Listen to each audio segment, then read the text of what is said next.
Today, we're diving into one of the most chilling and twisted cases in modern history.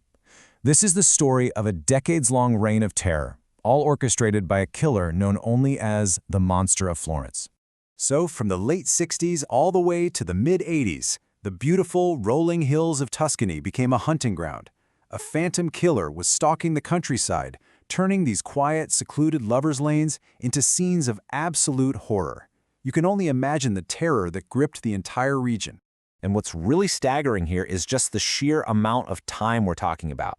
This wasn't some quick crime spree. The killing stretched from 1968 all the way to 1985. That is 17 years of terror, broken up by these long, silent gaps that just baffled investigators and let the fear build and build. Any human cost, well, it was devastating. 16 lives, all of them cut short. 8 couples murdered in cold blood. This number, and the faces behind it, it's the heart of a tragedy that, to this day, has never really found justice. All right, so here's how we're going to break this down. First, we'll look at the killer's brutal signature. Then we're going to untangle the messy investigation, meet the bizarre suspects known as the snack buddies, explore some pretty wild conspiracy theories, and finally, try to figure out why this case is still a chilling, unsolved mystery. So, to really understand the investigation, you first have to understand the killer, because the Monster of Florence left behind a signature that was just chillingly consistent and absolutely terrifying.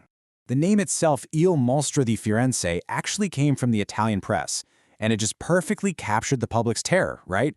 They were horrified by this unknown person committing crimes that were pretty much unheard of in Italy at the time.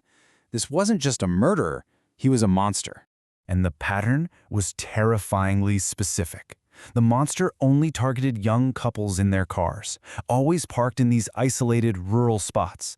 He always struck on dark nights, usually around the new moon, and he used the exact same .22 caliber Beretta in every single attack. And the most horrifying part? In half of the cases, he performed these ritualistic mutilations on the female victims, a signature that completely defined the investigation and haunted the public's nightmares. Now, with a pattern that clear, you'd think the investigation would have a solid place to start. But instead, it just became this tangled mess of false leads and bad theories, and it all began with something called the Sardinian Trail. And here's the first major twist in the case. A murder back in 1968 of Barbara Locke and Antonio Lobianco was thought to be a simple crime of passion.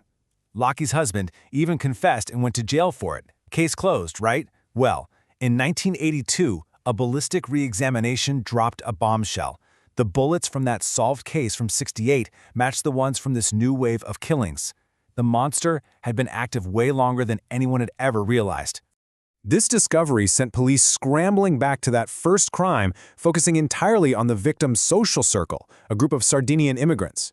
Her husband kept changing his story, blaming different lovers, different relatives. Police arrested several of them, but every single time they thought they had their guy, the monster would till again, proving them spectacularly wrong. The Sardinian Trail was a total dead end.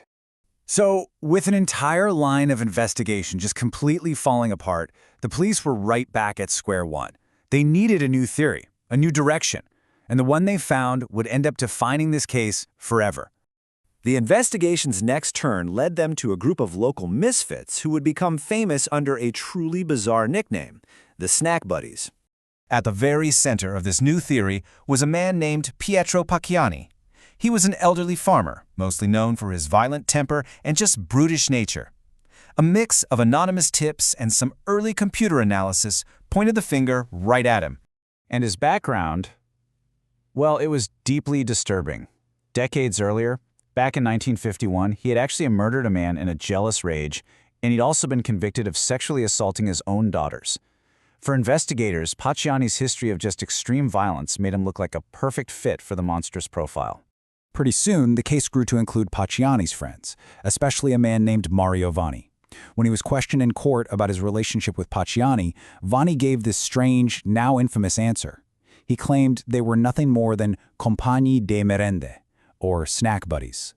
The name stuck, and it kind of trivialized this group of men who were accused of some of Italy's most horrible crimes. The legal case against Pacchiani was just pure chaos. In 1994, he's found guilty, sentenced, and it looks like the case is finally closed. But then, in this stunning reversal only 2 years later, he was acquitted on appeal. The court said there was a complete lack of hard evidence.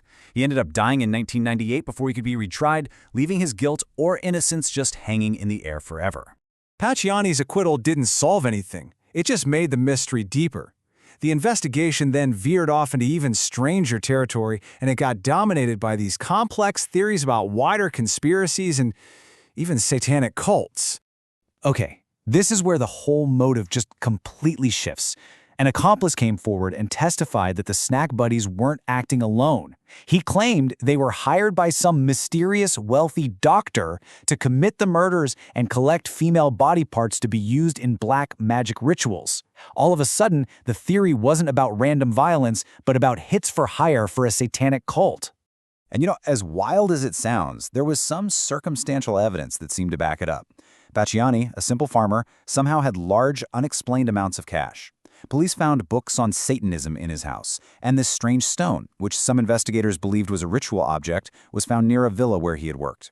None of it was a smoking gun, but it was enough to fuel years and years of speculation. So, after all the trials, all the bizarre theories, and decades of police work, where does that leave us? Well, this case, despite having a few official convictions, remains one of the world's great unsolved mysteries. And here's why. The final verdicts just created a total legal mess. Pacciani, the main suspect, was ultimately acquitted before he died. His buddies, Vanni and Lottie, were convicted based almost entirely on Lottie's own testimony, which, by the way, kept changing. The result is this fractured verdict that really satisfies no one and fails to identify a single primary killer. And this is the most important part. For all the suspects, all the trials and theories, the case is a forensic black hole. There is no DNA, there are no fingerprints, and, crucially, the .22 Beretta pistol, the killer's calling card, has never been found. Without that hard physical evidence, any conviction is just built on incredibly shaky ground. Which leaves us with this question. After all this time, is an old police sketch really the closest we'll ever get to knowing the true face of the monster? Yet, the convictions of Vanni and Lottie officially closed some of the cases, but the identity of the man who actually held the gun, who stalked the hills of Florence for 17 years, he remains a ghost, an enduring, terrifying Italian mystery.